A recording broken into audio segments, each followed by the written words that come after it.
하나님의 통치를 실현하는, 하나님의 통치를 나타내는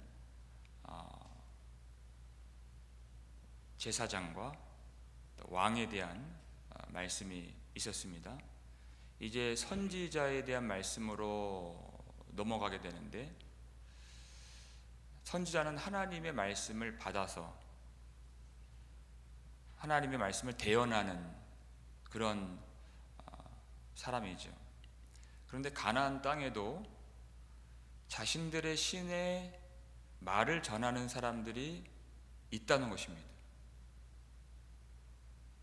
그런 사람들을 대할 때 하나님의 말씀을 전하는 자가 아니라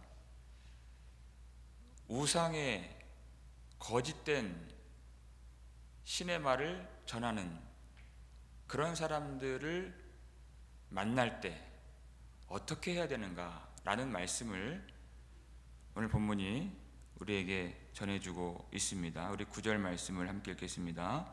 내 하나님 여호와께서 내게 주시는 땅에 들어가거든 너는 그 민족들의 가증한 행위를 본받지 말 것이니. 아멘. 그 민족들의 가증한 행위를 본받지 말라, 이렇게 말씀하세요. 이 가나안 땅에 들어가게 되면 많은 그런 다양한 민족들이 있고, 그 민족들이 행하는 가증한 일이 있다. 가증하다. 이 가증하다는 말은 이 하나님께 혐오감을 불러일으키는 그런 일들이죠. 하나님께서 아주 미워하시는 그런 일들이에요. 항상 우상 숭배와 관련이 있는 이 용어가 이 가증하다라는 용어입니다. 가나안 땅에 들어가면 아주 다양한 이교적인 예배를 이스라엘 백성들이 보게 될 터인데, 그 우상 숭배적인 이교적 예배를 하나님이 아주 가증히 여기신다는 것입니다. 이스라엘 백성들이 그 땅에 들어가서 차지하게 되면 수많은 산당과 우상과 또 우상을 섬기는 예식과 흔적과 풍습과 문화들, 그런 것들을 보게 돼요. 여러분, 이 사람이 아무런 생각이 없다가 그런 것들을 접하게 되고 그 속에 들어가서 그것을 보게 되면 미혹받기가 아주 쉬워지게 됩니다. 내 눈으로 보는 그것들을 취하고자 하고 따라하고자 하고 배우고자 하고 내가 갖고자 하는 그것을 안목의 정욕이라고 했어요. 우리가 섬기는 하나님은 보이지 않는 하나님이십니다. 그런데 이 세상에 있는 이교적인 예배는 우리 눈으로 다 볼 수 있는 그러한 예식과 형식과 모양을 가졌어요. 그러니까 이 세상을 산다라고 하는 것은 항상 그 세상을 따라갈 수 있는 유혹을 받는 세상이라는 것입니다.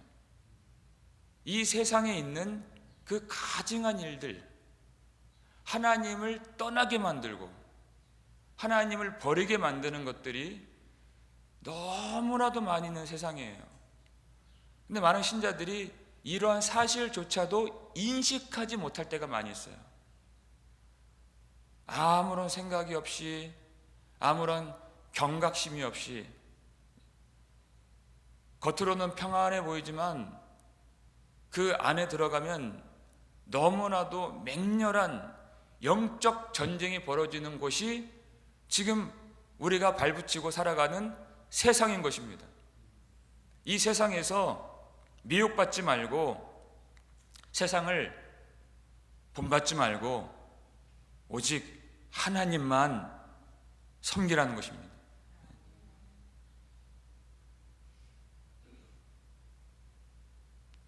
너무나도 위험한 일이, 그리고 미혹되는 일이 많이 있는 그 가나안 땅에 들어가서 정신을 차리고 항상 깨어서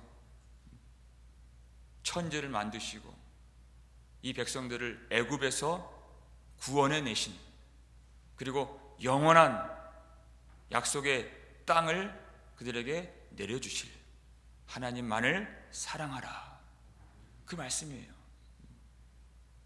우리 10절 말씀을 함께 읽겠습니다. 그의 아들이나 딸을 불 가운데로 지나게 하는 자나 점쟁이나 길흉을 말하는 자나 요술하는 자나 무당이나 또 진언자나 신접자나 박수나 초혼자를 너희 가운데 용납하지 말라, 이렇게 됐어요. 용납하지 말라. 이 가나안 땅에 있는 일들이 얼마나 가증한 일인지. 여기 첫 번째 보세요. 그의 아들이나 딸을 불 가운데로 지나게 하는 자나, 이렇게 되어 있어요. 불 가운데로 지나게 하는 자. 우리가 열왕기 상하를 우리 강해할 때 여러 번 살핀 적이 있죠. 자기 자식을 불 가운데로 지나게 하는 예식을 가진 우상 숭배가 있다는 것이에요. 자기 자식을 그 뜨거운 그 우상의 제단 위에 올려놓는 그런 우상 숭배가 있습니다. 그걸 몰렉의 제사라고 해요. 얼마나 복을 받기를 원했으면 자기 아들을 태워 죽이는 거예요.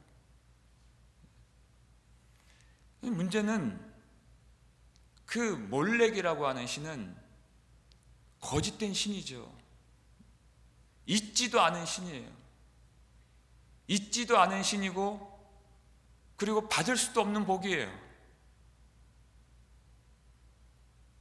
그런데 그 거짓된 신을 위해서 자기의 사랑하는 하나님이 주신 자기 아들, 딸을 그 불 가운데로 지나게 하고 그 불에 태워서 죽이는 이런 일들이 얼마나 가증스럽고 악하며 무지하고 불행한 일이겠습니까?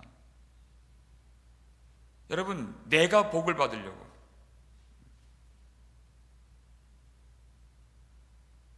남을 희생시키는, 내 사랑하는 가족까지 희생시키는 이런 정신, 그게 이 시대의 시대 정신이에요. 내가 복을 받으려고 극단적 이기주의, 극단적 자기중심성, 이런 것들을 하나님이 아주 미워하신다. 얼마나 끔찍한 일입니까? 그리고 얼마나 무지성적인 행위입니까? 호세아 선지자가 내 백성이 지식이 없어 망하는도다 그랬어요. 하나님이 누구신지를 모르기 때문에 이들이 지금 망하고 있다. 왜냐하면 유다의 역사를 보면 가나안에 있는 그런 이방 백성들이, 그들이 모르기 때문에, 잘 몰라서 그렇게 그들만 행한 것이 아니라 이렇게 무지성적인 일을 유다 사람들이 보고 그대로 따라한다니까요. 왕들이 그걸 따라했어요.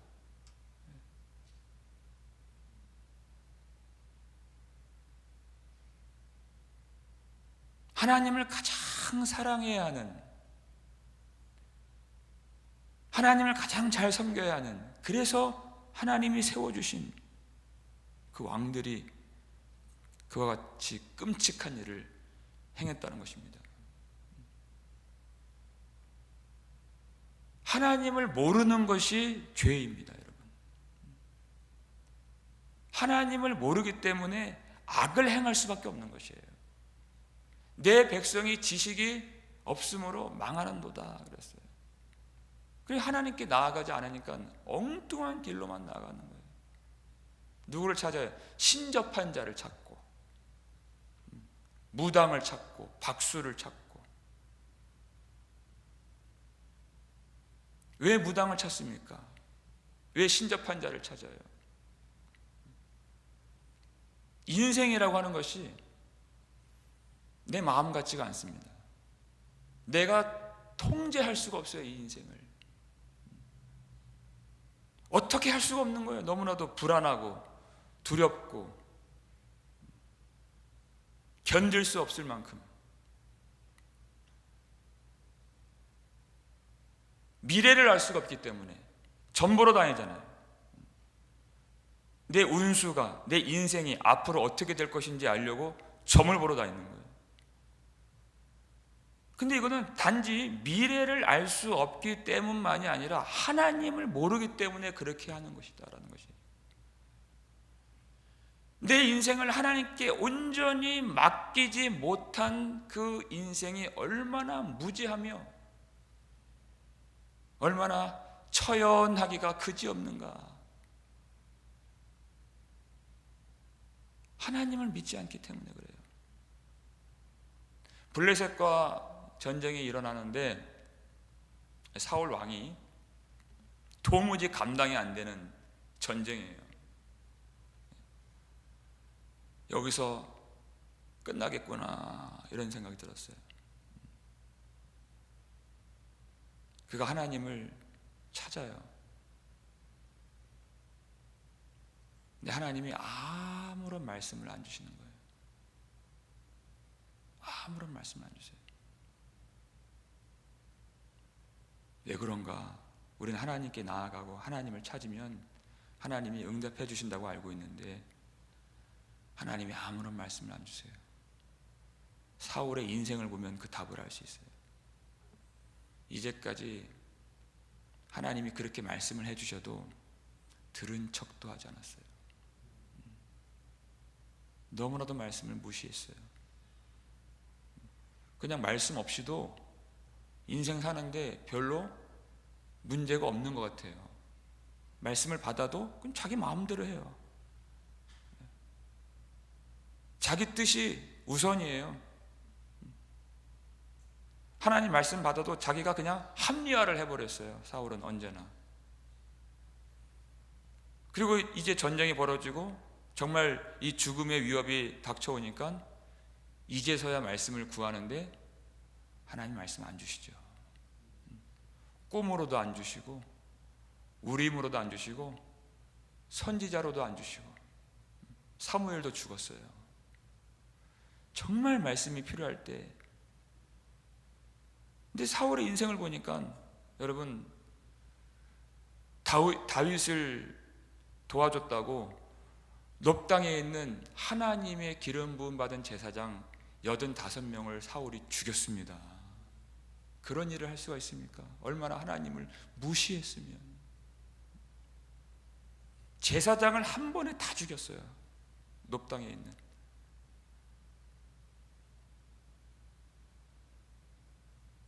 하나님 말씀 안 주시죠. 하나님의 말씀을 멸시하고 하나님 말씀을 무시하고 우습게 여기는 사람들에게는 하나님 말씀 안 주세요. 사울은 내가 원하면 언제든지 그 말씀 들을 수 있을 줄 알았어요. 그런 말씀은 그런 것이 아닙니다. 순간순간 하나님을 의지하고 하나님의 은혜를 자신의 삶의 원동력으로 삼아서 은혜를 힘입고 하나님을 의지하는 사람들에게 말씀을 주시지, 말씀 받아놓고서 자기 뜻대로 사는 사람들에게는 결국은 하나님이 말씀의 문을 닫아버리십니다. 말씀의 촛대를 옮겨버리십니다.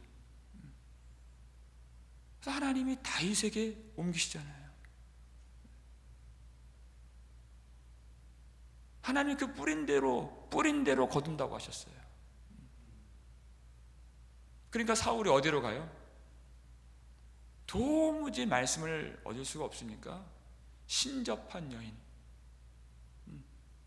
무당을 찾아간다 이거예요. 왜 신접한 여인을 찾아가는가? 그 속에 하나님의 말씀이 없기 때문에 찾아가는 것이에요. 하나님 말씀이 없기 때문에. 우리 종종 그런 얘기를 듣습니다. 교회를 다니는데 직분을 받았는데 어떤 중요한 사업을 한다든가 자녀의 결혼이 있다든가 무엇이 있다든가 그럴 때는 점쟁이를 찾아간다. 그런 사람들이 참 많다. 들어보셨죠? 많이 있다 그래요.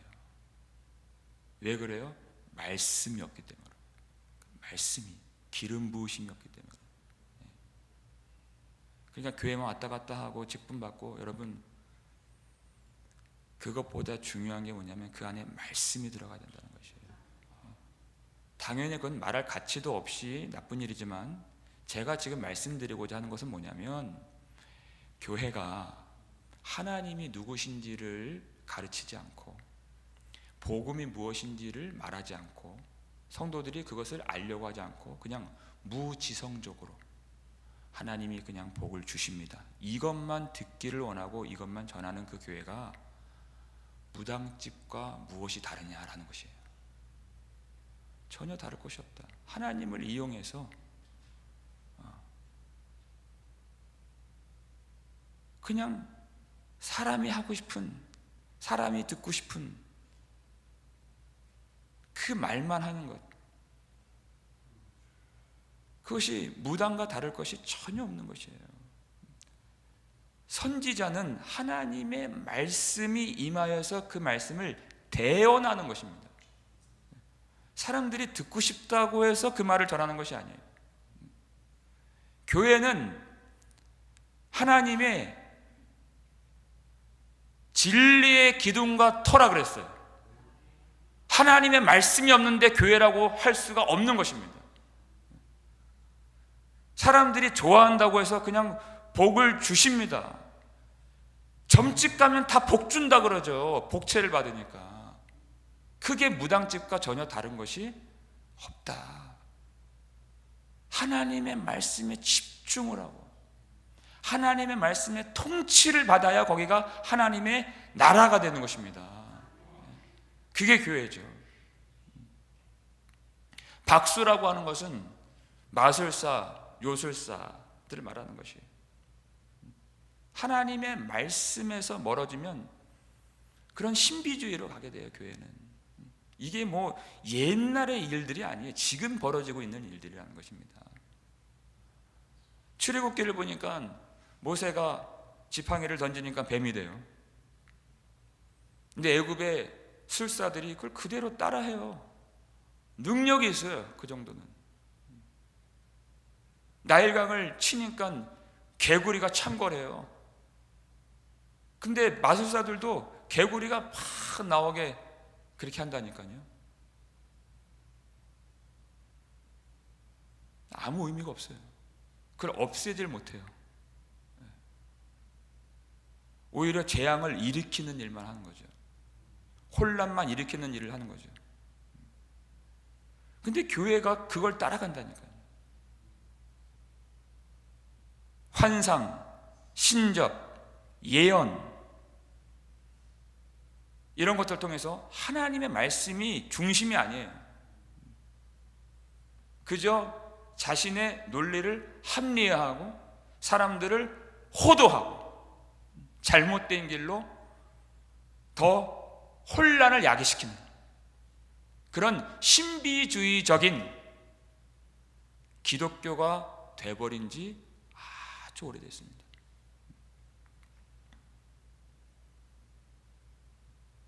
어떨 때는 참 우리 교회가 이상하게 느껴질 만큼 여러분 정말 그렇게 변질된 지가 오래됐어요. 하나님이 이러한 일들을 가증하게 여기신다는 것입니다.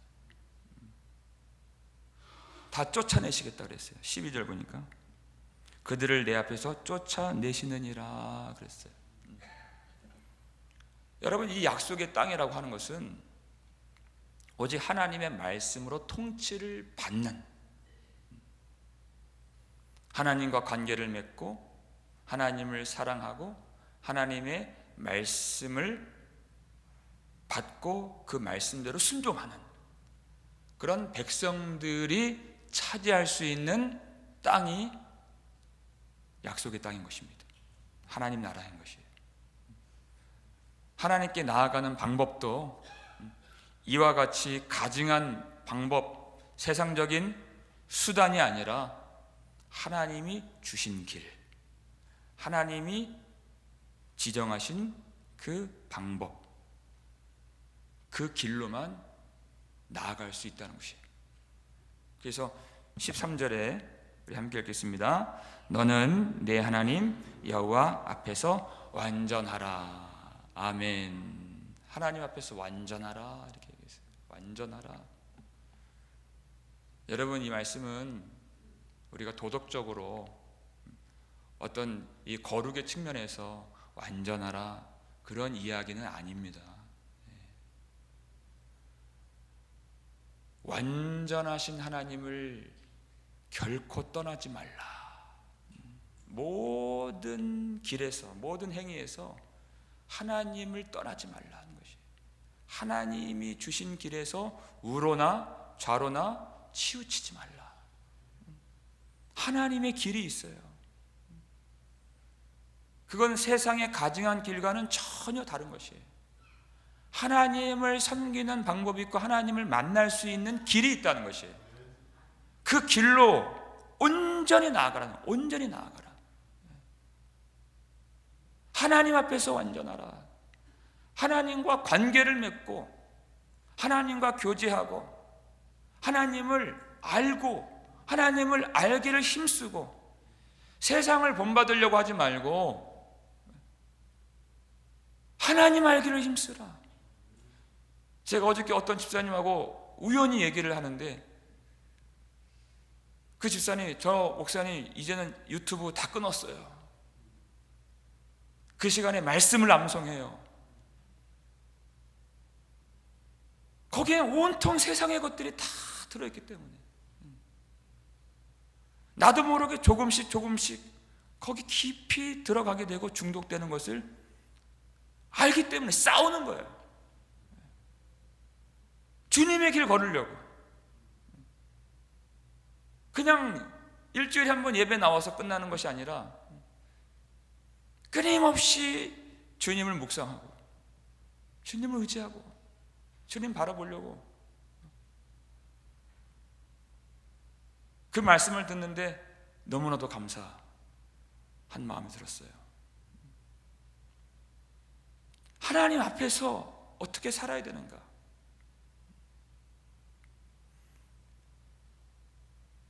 하나님 앞에서 완전하 이렇게 말씀하셨는데 우리는 알고서도 그렇게 하지 못할 때가 많이 있어요. 그런데 이 완전하라 하신 이 명령을 우리의 능력이 아니라, 우리의 의지가 아니라 하나님이 친히 이루어 주셨다라는 것입니다. 그 놀라운 복음이죠. 우리 마지막으로 히브리서 10장 4절 말씀인데요, 읽겠습니다. 그가 거룩하게 된 자들을 한 번의 제사로 영원히 온전하게 하셨느니라. 아멘. 이 약속의, 이 명령의 성취의 말씀이에요. 예수님이, 그가 예수님이에요. 영단번의 제사, 십자가의 제사로 영원히 우리를, 믿는 자들을 온전하게 하셨느니라. 그렇게 만들어 주셨다.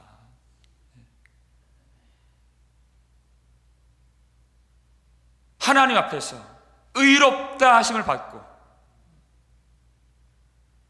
정말 놀라운 일이죠. 하나님이 우리에게 무죄를 선포해 주시고 하나님과 교제할 수 있는, 하나님과 더불어 화평을 누릴 수 있는 그런 영광의 복을 우리에게 내려주신 것입니다. 우리는 언제든지 예수 그리스도를 의지하여 영광의 하나님 아버지 앞으로 나아갈 수 있는 것입니다. 우리는 이 신접한 자를 무당을 찾아가는 사람들처럼 내가 복을 받을 수 있을까, 복을 받지 못할까 두려움에 빠져 사는 자들이 아니라는 것이에요. 우리 구주 예수 그리스도는 우리의 복의 근원이 되신다는 것입니다. 내 미래가 어떻게 될까, 내가 잘 살 수 있을까 염려할 필요가 없는 사람들이에요. 왜냐하면 우리 구주 예수 그리스도께서 우리의 영광의 소망이 되어 주셨기 때문이에요. 아무런 두려움이 없는 것이죠. 여러분, 죽음을 두려워하지 마십시오. 세상 사람들에게는 죽음이 영원한 멸망으로 들어가는 문이지만 우리에게는 영원한 영광으로 들어가는 문이에요. 예수님이 그렇게 만들어 주신 거예요. 내가 쇠해지는 것, 약해지는 것, 병 들어가는 것, 죽어가는 것 여러분 두려워하지 마십시오. 우리가 이제까지 경험하지 못한 놀라운 영광 속으로 들어가게 될 줄로 믿으시길 바랍니다. 우리는 하나님 말씀을 듣지 못하여서 이제는 전전긍긍하는 신접한 여인을 찾아가는 사울과 같은 그런 사람들이 아니에요. 예수 그리스도 우리의 참 선지자 되시는 주님께서 하나님의 말씀을 계시해 주시고 깨닫게 해주시고 말씀의 빛을 우리 마음 가운데 비춰 주시는 우리의 구원자가 되십니다. 주님이 계십니다. 너희는 이 세대를 본받지 말고 오직 마음을 새롭게 함으로 변화를 받아서 하나님의 선하시고 기뻐하시고 온전하신 뜻이 무엇인지 분별하도록 하라. 우리 예수 그리스도 안에서 하나님의 뜻을 잘 분별하여서 그리스도 안에서 하나님 앞에 온전함을 보여드리면서 날마다 바른 길로 나아갈 수 있는 저와 여러분 되시기를 주님의 이름으로 축원합니다.